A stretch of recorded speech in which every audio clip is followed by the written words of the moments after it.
आप सभी को नमस्कार। एक छोटी सी प्यारी सी कहानी के साथ मैं आपके सामने पेश हुई हूँ। कहानी का शीर्षक है उस दिन मैंने सोचा। पापा का दुलारा, माँ का प्यारा छोटा सा टीनू सबसे न्यारा, गोरे से रंग का, गठीले बदन का, मोटे तन का और सबसे सन का। जब घर से निकलता तो पापा बोल दिया करते कि बेटा किसी की शिकायत मत लेके आना, लेकिन टीनू को ये बातें बिल्कुल पसंद नहीं थी कि क्यों पापा मुझे टोकते हैं, और वो घर से निकल जाते हैं। वहाँ दोस्त उसका इंतजार कर रहे थे। एक ने कहा, अरे आज इतना टाइम कहाँ लगा दिया, लेकिन वो कुछ नहीं बोले क्योंकि वो गुस्सेले स्वभाव के थे, तो वो भी उसको भाप जाते थे। फिर एक ने कहा, अरे छोड़ो ना, इसका कोई बात हुआ होगा, तो वो खेलने लग जाते हैं। काफ़ी देर खेलने के बाद जब घर आता है तो फिर से पापा बोलते हैं कि बेटा आ गए, तो वो कुछ नहीं बोलते हैं। अंदर जाके किताबें लेके पढ़ने बैठ जाते हैं। पढ़ाई में होशियार था, ये बात पापा को भी पता थी, तो उसको अपने आप पर इतना घमंड हो जाता है कि मेरी जगह कोई नहीं ले सकता। आज रिजल्ट आना था और सभी वेट कर रहे थे, दोस्तों को भी यही था कि टीनू ही फर्स्ट आएगा, लेकिन टीनू की जगह वासुदेव की तालियां बज रही थी, तो टीनू को अच्छा नहीं लगा। वो वहाँ से उठ के घर आ गई। घर आते ही पापा ने उसका चेहरा देख लिया था। पापा ने पूछा, बेटा रिजल्ट कैसा रहा? तो वो कुछ नहीं बोला, अंदर चला गया। बस पापा ने इतना कहा कि मुझे तो पहले से ही अंदेशा था। सभी खाना खा के सो जाते हैं, लेकिन टीनू को नींद नहीं आती। उस दिन टीनू ने खाना भी नहीं खाया। माँ बाप ने काफ़ी रिक्वेस्ट की, लेकिन उसने नहीं खाया। पापा के पर्स से पैसे लिए और वो रात को घर से निकल गया। 5-4 दिन में उसके पैसे भी ख़त्म हो गए। उसको ये भी पता नहीं था कि अब मैं क्या करूं, क्योंकि भूख से तड़प रहा था। एक होटल था, उसके सामने से इधर से उधर चक्कर लगा रहा था। बगैर पैसे कौन खाना खिलाएगा? अंदर जाने की उसकी हिम्मत नहीं हो रही थी कि करूं तो क्या करूं।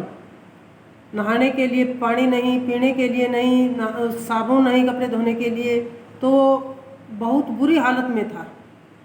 जाके एक फुटपाथ पे बैठ जाता है और काफ़ी परेशान होता है। किसी को कुछ कह भी नहीं सकता। उधर पापा ने शिकायत कर दी थी कि मेरा बेटा ऐसे गुम हो गया है, तो पुलिस भी उसको ढूंढ रही थी। जब वहाँ बैठा था तो उसको पापा की सभी बातें याद आने लग जाती हैं, दिमाग में घूमने लग जाती हैं कि पापा मुझे ठीक कहा करते थे। वो इतना मजबूर हो जाता है कि वो किसी भी रास्ते पर चलने को नहीं होता है कि मैं कहाँ जाऊँ।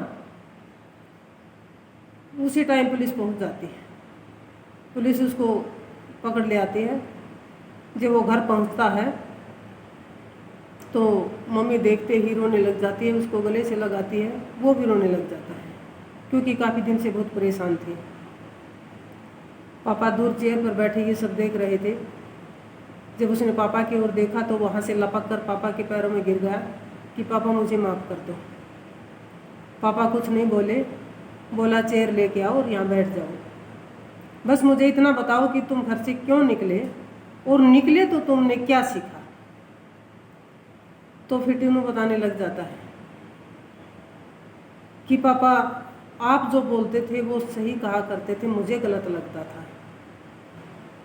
मैं बहुत परेशान था। घर से जाने के बाद मैं ये सोचता था कि क्यों मैं घर से निकला, और जब मुझे खाने को कुछ नहीं मिला, पीने को पानी नहीं मिला, उस दिन मैंने सोचा कि पापा दिन रात कितनी मेहनत करते हैं, कभी कोई शिकायत नहीं करते, कभी चेहरे पे ये सिकन दिखाई नहीं देते कि पापा परेशान हैं।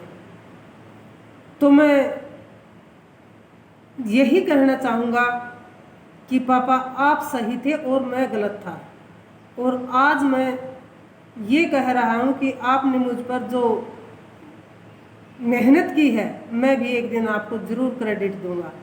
और टीनू एक दिन लेफ्टिनेंट से भर्ती होते हैं और आज वो कर्नल की पोस्ट पर है। तो टीनू का यही कहना है कि मैं सभी दोस्तों से हाथ जोड़ के प्रार्थना करता हूँ कि माँ बाप की किसी भी बात को इग्नोर ना करें, क्योंकि माँ बाप से बढ़कर कोई हितैषी नहीं होता। तो आपको ये कहानी कैसी लगी आप कमेंट बॉक्स में ज़रूर बताएं। आप सभी का तहे दिल से धन्यवाद।